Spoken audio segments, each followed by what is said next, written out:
In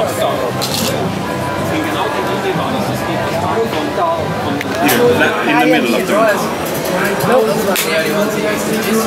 What are we doing? So, I just asked you some questions. Oh, okay. You're asking me questions. Yeah, well, Oh, exactly. Like this. d'accord. I feel like I'm in an interview. Yeah. No, well, one question I have is, well, because it's actual, when you have, when you have won so many races, and you must be confident before every race. Like right now, I know I did the training right and everything, but yeah, I sometimes have still some doubts. How do you handle that? Do you know that? Oh, everyone. I think everyone has those. I'm a nervous wreck. I just don't outwardly like to show that. I've always believed that the key to success is creating fear and doubt in your competitors, because we all have the same insecurities, you know, where every great athlete I've ever met is insecure. You know, the great Simon Lessing, Greg Welsh, yeah. when you get to know them, they're insecure about their ability, and I'm very insecure about my ability, because you know your weaknesses better than anybody else.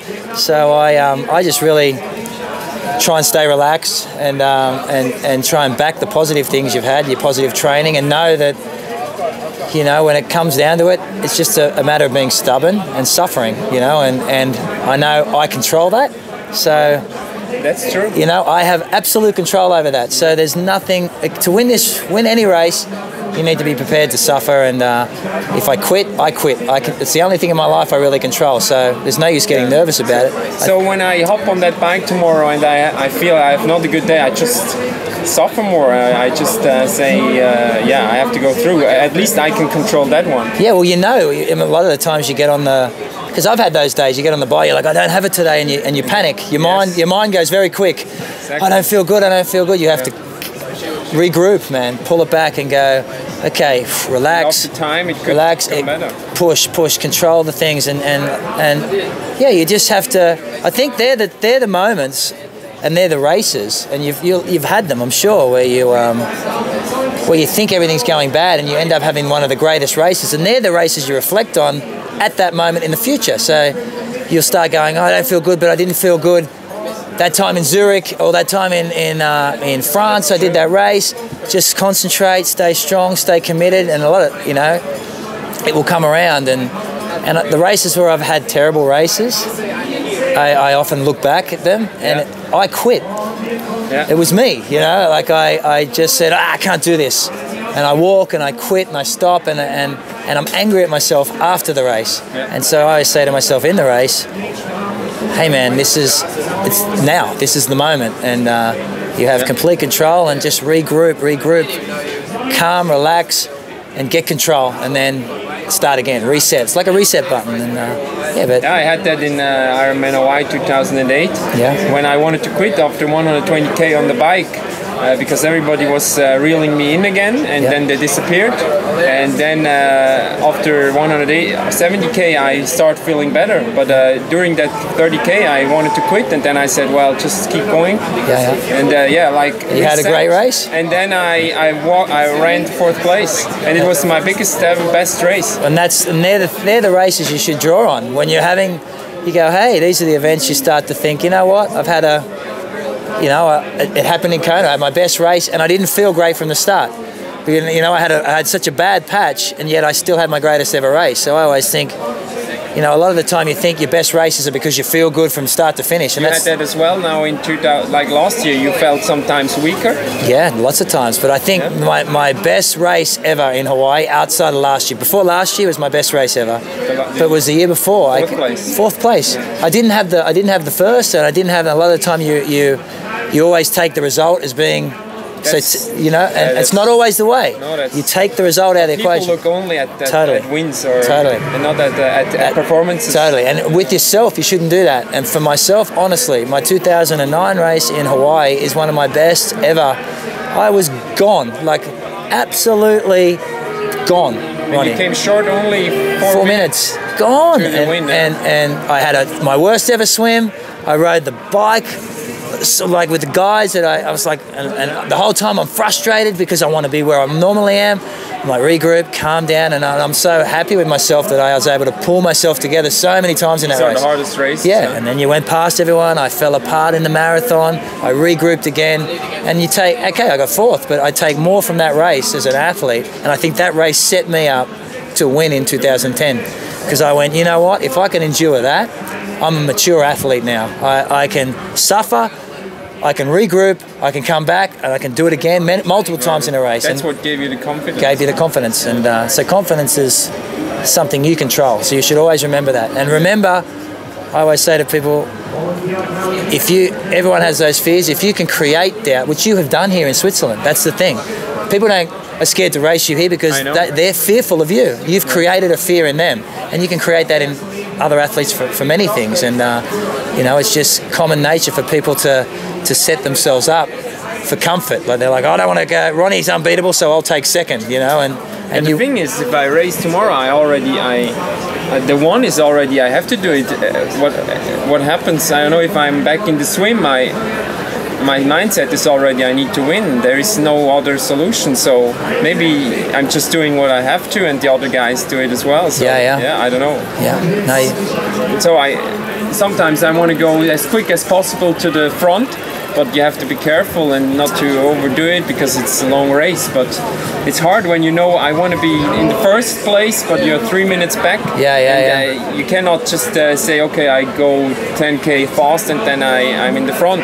You need some patience. Patience, man. It's an 8-hour day, and I got some simple advice from a friend last year before Kona, and this guy's never raced Hawaii. And he said to me, Chris, the race finishes at the pier. Remember that. It finishes at the pier. It doesn't finish off the bike. It doesn't finish out of the energy lab. It finishes at the pier. So you race that race and you focus until you get back to that pier. And you hear it many times when you're a kid. Run across the finish line. But it's to say, Ironman racing, don't ever always... That's the hardest thing. That's the thing. Remember, it's the finish line's back here. It's first back to here. So you need never panic. You always stay in control. Right. And when you have that relaxation, I think last year my race was so good there because I was so relaxed. I was so astute with my let Raylo catch me. I don't care. Yeah. I just got to be back to the pier before him. I can outsprint this guy. You make decisions more rationally as opposed to panic when your mind is fast. Oh, I'm behind. I've got to catch up, man. He runs good. You start making irrational decisions. You need to trust your power, man. Trust it. Yeah. Trust what you have. Normally, when a guy catches you, the guy who catches you wins. But you kind of let it happen. Yeah, but you just I think you always remember it's the only thing you control is what happens.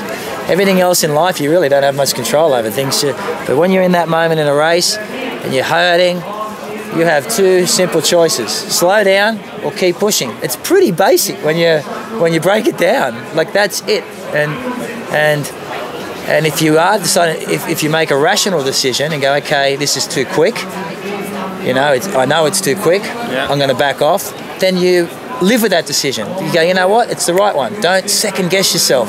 And people, when you start second guessing yourself, it's because you're panicked. Panicked, yeah. Yeah, so they ever second guess the decisions. You go, okay, too quick. And that's, I think, with Raylo, when everyone said he caught me, I never second guessed my decision to let him catch me. It was too fast for me. I was running too quick, and I would not have got out of the energy lab if I ran that quick. Yeah. So I said, you know what? I've got 2 minutes, relax, breathe, rest, and then we go again. And he's a human being. He's like, all these guys are humans. They're going to have to fatigue as well. That's for sure. They're going to get tired. It's an Ironman. So, and it worked in my favour. And that's, you never second guess yourself, man. I think success, when you look at the great athletes, and especially the ones who win Kona, Alexander's, anyone who wins any Ironman, they make a choice. Like you winning here, you attack on the bike, or you do what you do, and you don't think, you never second guess. And the guys who second guess tend to come second, third, fourth. The guys who commit and say, you know what, this is my run for the title, this is it.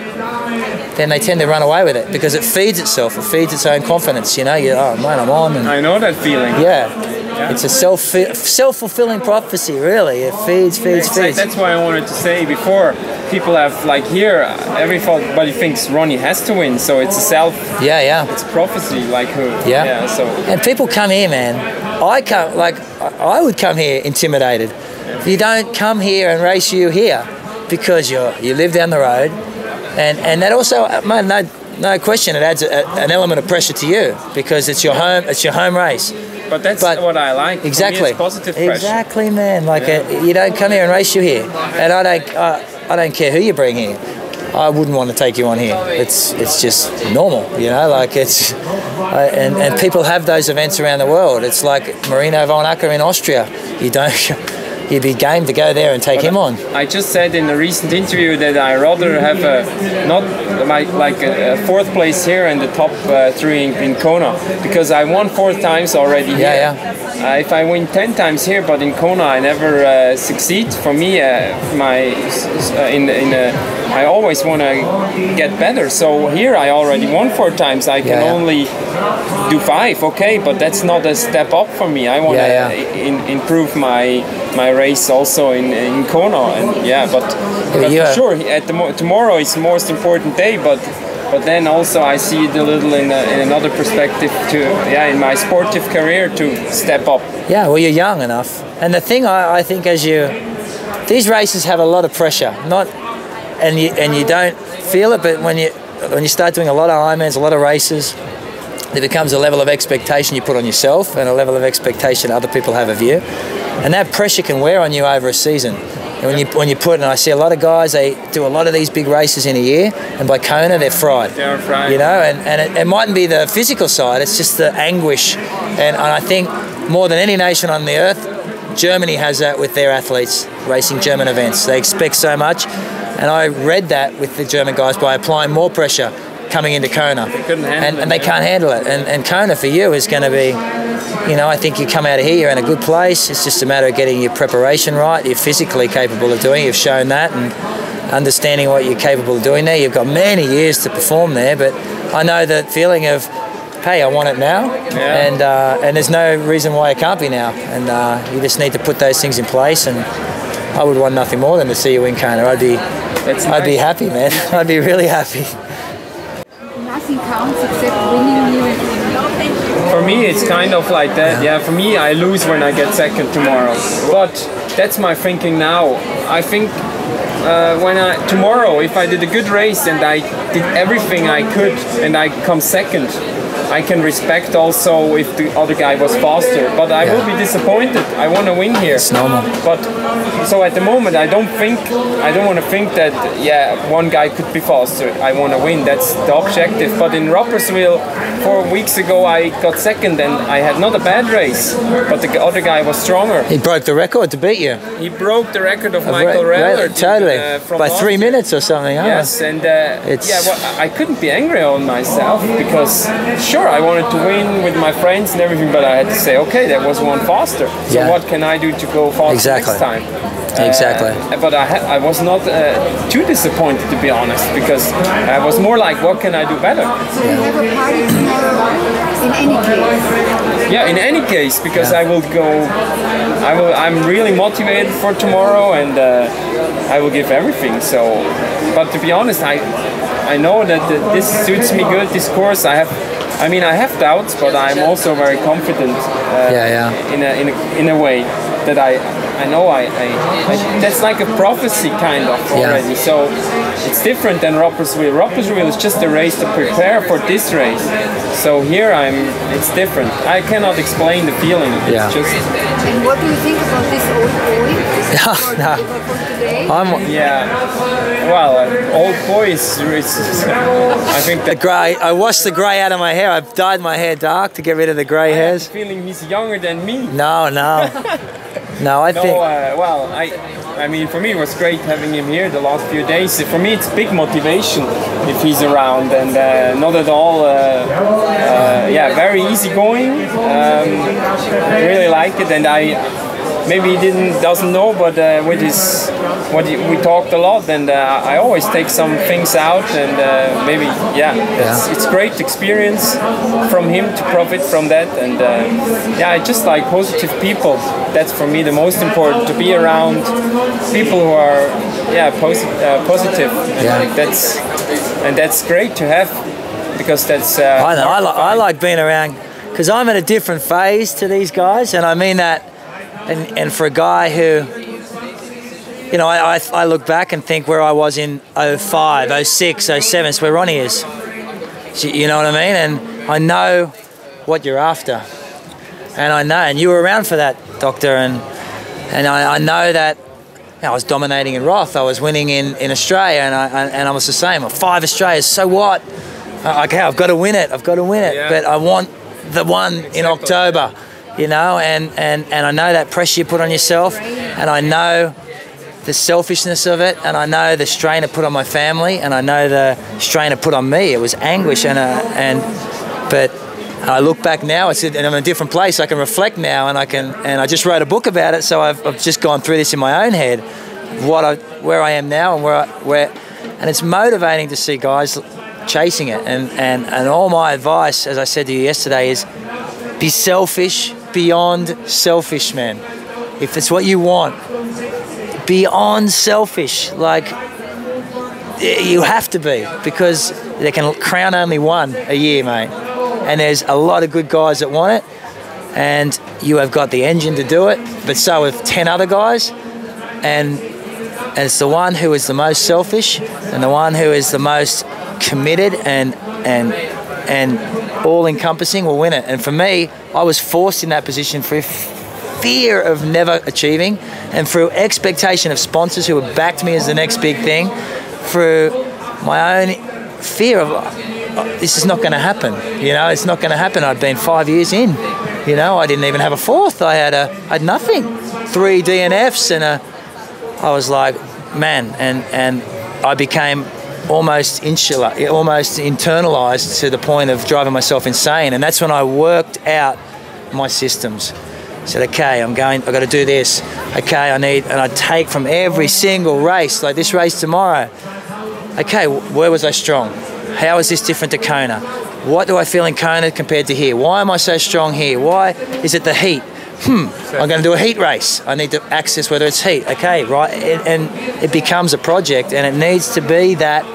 Otherwise, you never know. And the more it goes on, the greater the burden that will become. If first is what you want in Kona, that burden will feed itself as well, and it becomes heavy, man. It becomes really heavy on your shoulders. And in 07, man, if you ever watch the coverage, I'm crying from 2 miles out, and it's not tears of joy, it's tears of relief. I've done it. Yeah. Leave me alone. You know what I mean? Yeah. I told you I would do it, and I felt that pressure from everywhere, but it was absolute relief. And then now, as a 2-time winner, 2010 was for me. You know, like I've already done it. This is about me, and it's to be around guys like you who are chasing that. I get inspired by it because I know what you have ahead, and I'm keen to watch the journey. You know, as a fan of the sport and a fan of you guys, it's exciting. And I honestly, I'm not telling you because you're a friend. I think you can do it, mate. To be honest, I think you can do it. To be honest, I think when you say that that I can do it, I believe it myself. Yeah. But I know that the triathlon world, they really don't see me as a contender to win at any time. But I know what's in me, and the 4th place was good, was 4 minutes, and since then I had a few 15th place. But I feel like the people they don't think I can do it. You should take that on, because everyone lost faith in me. Yeah. I was nobody thought I could do it. Yeah, but too heavy.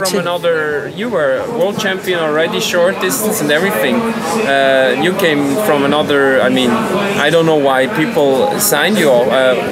Because I was always the most vocal. But short distance and Ironman is a different sport, completely different. And I had that initiation of fire when I went to Kona, and I got served up because I expected to walk into Kona and win. because I watched the race, and I was like, all these guys are here now. It's funny being back on the ITU and hear them talk about how slow we are, and how I'm like, well, mate, come.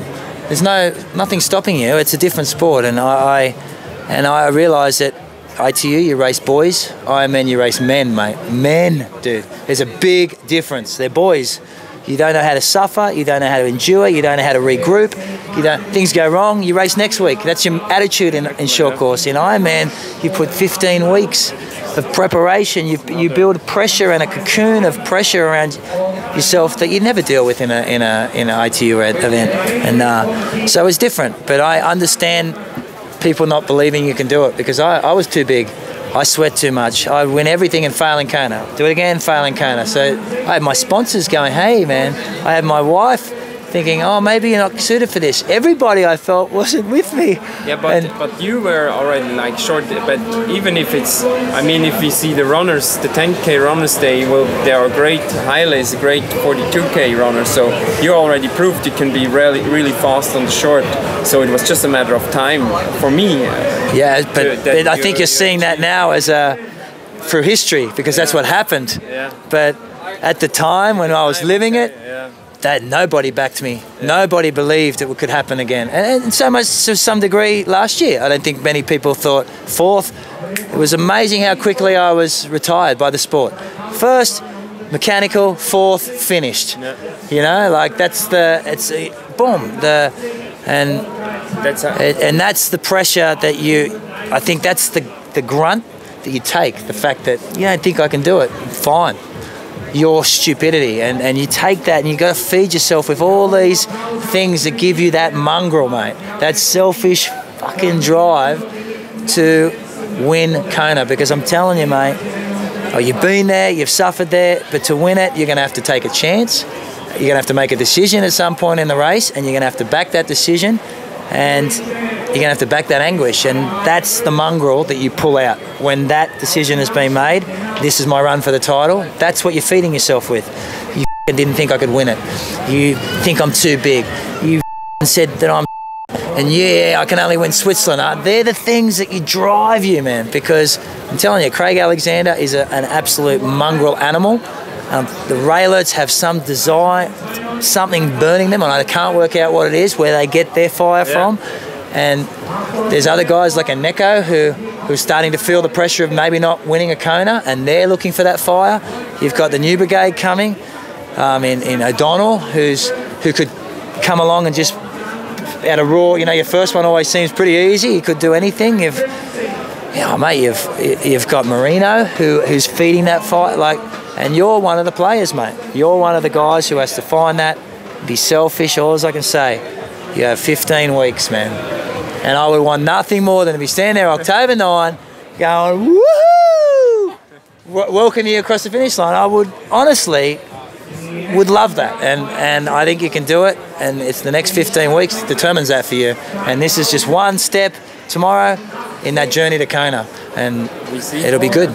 So, good luck. I hope so. Thanks. Cheers. I dominated the conversation again, as I always do. And,